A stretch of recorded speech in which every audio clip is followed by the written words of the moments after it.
ang confirmation at ang revelation na may dalawang napaka-overpowered na legendary devil fruit na tinataglay ngayon si Loki sa pamamagitan ng legendary devil fruit ng Elbaf na nakain niya at ang legendary devil fruit na tinataglay ng kanyang legendary hammer na ang Ragnir. Kaya ngayon, hindi lang si Whitebeard ang nag-iisang nilalang na may kakayahan na gumamit ng dalawang devil fruits.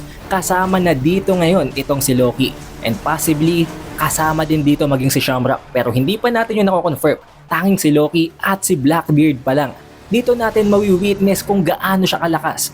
Kung paano niya tatalunin ang isang halimaw na on the same level kay Rox Sebek na may immortality, na may buff pa sa strength. At hindi lang yon, maire-reveal din dito kung bakit alam na alam at familiar itong si Lagyaban sa mga Holy Knights dahil palagi pala nitong tinatangka na kidnapin si Shanks. Ang lahat ng yan, marami pang iba ay tatalakayin natin dito sa ating chapter spoiler para sa One Piece chapter 1170. Kaya naman siguraduhin nyo nang nakalike, nakasubscribe at na rin nyo ng bell button para automatic ma-notify kayo pag release natin ang susunod na video. Pero wag na nating patagalin pa. Let's go! Ang title ng chapter na ito ay Opposite. At sa pinakaunang parte, ang context ng spoiler guys, nakita naman natin sa previous chapter na inatake na nga si Loki ng Ragnir matapos niyang puntahan ang chamber, ang room kung saan naroroon nakatago ang legendary devil fruit ng Elbaf. Dahil dito, nagsimulang maglaban ng dalawa. Kung nahihirapan kayo guys i-visualize kung paano mangyayari ang laban na ito, isipin nyo na lamang may isang hammer na kusang pumapalag kahit walang humahawak dito. Para bang nagde-levitate ito, gumagalaw ito ng kusa kontra dito kay Loki na may sarili din niyang hammer. At hindi lang yun, na-explain na din dito guys na ang dahilan pala kung bakit all throughout the history ng Elbaf, walang makakain ng legendary devil fruit nila. Ang rason ay dahil sa pinoprotektahan nga ito ni Ragnir. Which means napakalakas ng Ragnir guys. To the point na ang lahat ng mga previews na mga nagbabalak na kunin ang legendary devil fruit, hindi nila ito makuha. Ang tanong, kaya ba ito ni Loki na mafi-figure out natin by the end of this spoiler? Switching of scenes ay makakarating naman na ngayon ang POV natin guys dito kay Shanks, kay Gaban na pinapalagan itong si Harald. Nakita din natin guys na pinagtutulungan nitong si Shanks at nitong si Gaban si Harald. Tinatamaan nila ang mga vital spots nito pero hindi ito namamatay. Kaya by this chapter, alam na agad nitong si Gaban na isang member na ito ng Holy Knights. Dahil naka-encounter na daw pala nila ang Holy Knights multiple times before kahit na nung hindi pa matanda si Shanks. Ang rason, patuloy pala silang hinahunting ng mga Holy Knights. Palaging sinusundan ng mga Holy Knights ang ship nila Roger at ang Roger Pirates sa kadahilanan na alam pala nila na nandito si Shanks. Pinagtatangkaan nila na kidnapin, na kunin at i-retrieve si Shanks na highly possibly na ang rason ay dahil sa ipinag-uutos yon ng kanilang chief na itong si Garling.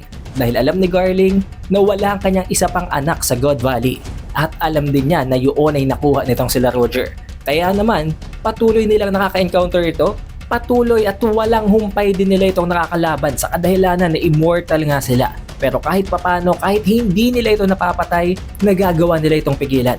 At sa pamamagitan daw yon ng pagko-coat ng Conqueror's Haki sa kanilang weapon. Pwedeng sa kamay o sa kahit na anong object or weapon na ginagamit nila. In-explain ni Gaban na although immortal talaga sila at hindi sila basta-basta magagawang patayin, ang atake daw na nababalot ng Conqueror's Haki ay nagkokos ng intense na pain sa kanila. Ibig sabihin, kapag hindi na mabalot ng Conqueror's Haki ang atake na ginagawa sa kanila, it's as if wala talaga itong talab. Hindi nila yung nararamdaman. Pero it will be different kung nababalutan ng Conqueror's Haki ang atake.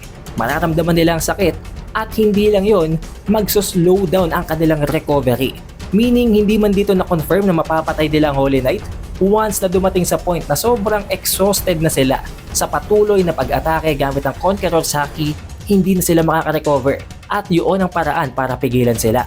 Ngayon guys, huwag kayong malilito kung sakaling iba ang sinasabi nitong si Gaban sa nakita natin sa laban nitong si Garp, ni Roger at nitong si Sebek.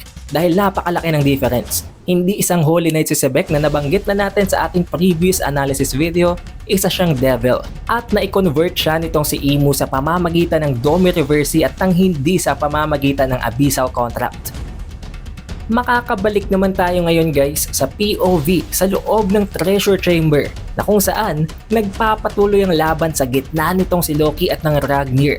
Meaning, napakalakas din talaga nitong si Loki na hindi naman nakakapagtaka. Dumating sa punto na pareho na silang exhausted. Pagod na si Loki, wasak na ang hammer niya na weapon at maging ang Ragnir pagod na rin. Hindi nyo man ma-imagine, isipin nyo na lamang na parang lupay-pay na ang hammer na yon. Eventually, nag-transform ang hammer na ito. Lagi daw itong isang napaka-cute na squirrel. Ngayon guys, linawin ko sa inyo, hindi man ito binanggit sa spoiler pero napakarami ng mga official na leakers mula sa Twitter ang nagbabanggit. Ang Ragnir, ang squirrel na ito, ang kanyang tunay na anyo ay hinango mula kay Ratatoskr, ang isang creature na nanggaling mula sa Norse mythology. Isang creature na ang trabaho ay ang i-deliver ang message ni Nidhogg or ng Nidor mula sa Underworld papunta sa Sunrealm, papunta sa itaas ng Treasure Tree Adam or ng Yggdrasil Tree para ma-deliver ang mensaheng yon sa mga eagles sa taas nito. Na para bang dito kung iisipin nyo, itong si Loki ang nagsisilbing Nidor na nasa ilalim ng Underworld at ang squirrel na ito ang Ragnir ang kanyang katulong, ang kanyang accomplice at ang nagsisilbing assistant and weapon niya. Dahil dito tinanggap na pala ng squirrel na ito or tawagin na natin agad ito na Ratatoskr kahit hindi pa ito na-reveal. Dahil worthy daw itong si Loki na kainin ng legendary devil fruit. Inopen niyang treasure chest, ipinakain niyang devil fruit kay Loki and immediately nag-transform ang mga braso nitong si Loki papunta sa mga claws. Ngayon alam nyo na guys, may hint na naging napakatilos ng kanyang mga kamay. Anong mga creatures mula sa Norse mythology ang pwedeng na-adapt sa kwentong ito na magiging Zoan form nitong si Loki? At nakita din natin guys sa nakaraang chapter, meron nang ibinigay sa ating hint doon na merong naiwan na mga claw marks, meron dong mga kinarmutan sa lugar kung saan dinaanan nito ng Straw Hat at naitanong pa nga ni Luffy kung ano daw ang nangyari dito, na in-explain ni Rodo na dito pinatay si King Harald. So most likely ang mga claw marks na yon ay gawa ni Loki. However, sa chapter na ito daw ay hindi pa ipinapakita ng malinaw and clear kung ano talagang itsura ng form nitong si Loki. As if gusto talaga itong itago ni Oda para mag-build up ito ng hype at para antayin talaga natin ang kanyang full Zoan transformation. Ang nakita lang natin dito, ang claws nitong si Loki at ang silhouette ng kanyang form na napaka-vague daw at hindi talaga natin guys basta-basta malalaman kung ano. Pero bibigyan ko kayo ng hint, napakarami sa mga Twitter leakers na naman ang nagsasabi na ito ay si Nidor, ang napakalaking underworld serpent na kinakain ng patuloy ang Yggdrasil tree roots na kung ikukumpara natin sa kwento, si Loki ay nakatago at nakatali din sa underworld sa pinakamababang layer ng Treasure Tree Adam. And to be honest guys, meron tayong dalawang videos na tumatalakay tungkol dito kung ano ang possible na Zoan form or devil fruit form na nakain itong si Loki. At kasama na doon ang teorya na possibly ang kanyang form talaga ay si Nidor. Kung gusto nyong mapanood ang video yon, ilalagay ko na lang sa comment section ang link ng video. Pero sa pagpapatuloy ng chapter, after ma-acquire nitong si Loki ang kanyang legendary devil fruit, ang Ragnir na nangangahulugan na napaka-OP niya guys. Just imagine, dalawang napaka-OP na weapon nasa kamay mo. Tinapatan niya na agad si Harald. Nagpatuloy ang laban sa gitna ng dalawang ito. Pero sa pagkakataong ito guys, kahit nakikipaglaban si Loki kay Harald, naka-silhouette pa rin ang kanyang form na talagang ayaw sa atin ipakita ni Oda not until gamitin niya ito sa present timeline. Hanggang sa dumating na daw sa punto na para bang nag-enter na ng hybrid or ng human form itong si Loki. At ang mas pinrioritize niya ay ang pag-coat ng Conqueror's Haki sa kanyang weapon. Ang pag-coat ng Conqueror's Haki sa kanyang Ragnir. At sa pamamagitan ng final attack niyang ito na nababalot ng overwhelming, napaka-massive na amount ng Conqueror's Haki ng napakatinding thunder and lightning mula dito sa Ragnir, nagawa niyang mailand ang final blow kay Harald. After tamaan si Harald ng atake yon, unti-unti na daw itong nadurog at nag-disperse. At dito guys, nagtatapos ang chapter. Isang napakatinding chapter na kung saan pinakita talaga ni Oda kung gaano kalakas si Loki. At tandaan nyo, ka-acquire pa lamang niya dito ng mga abilities na ito. What more pa kaya kung mas nahun at mas na-master niya pa ito over time? Ngayon maiintindihan natin guys na hindi nagsisinungaling si Loki nang sabihin niya na kayang-kaya niyang patayin ng mga Holy Knights.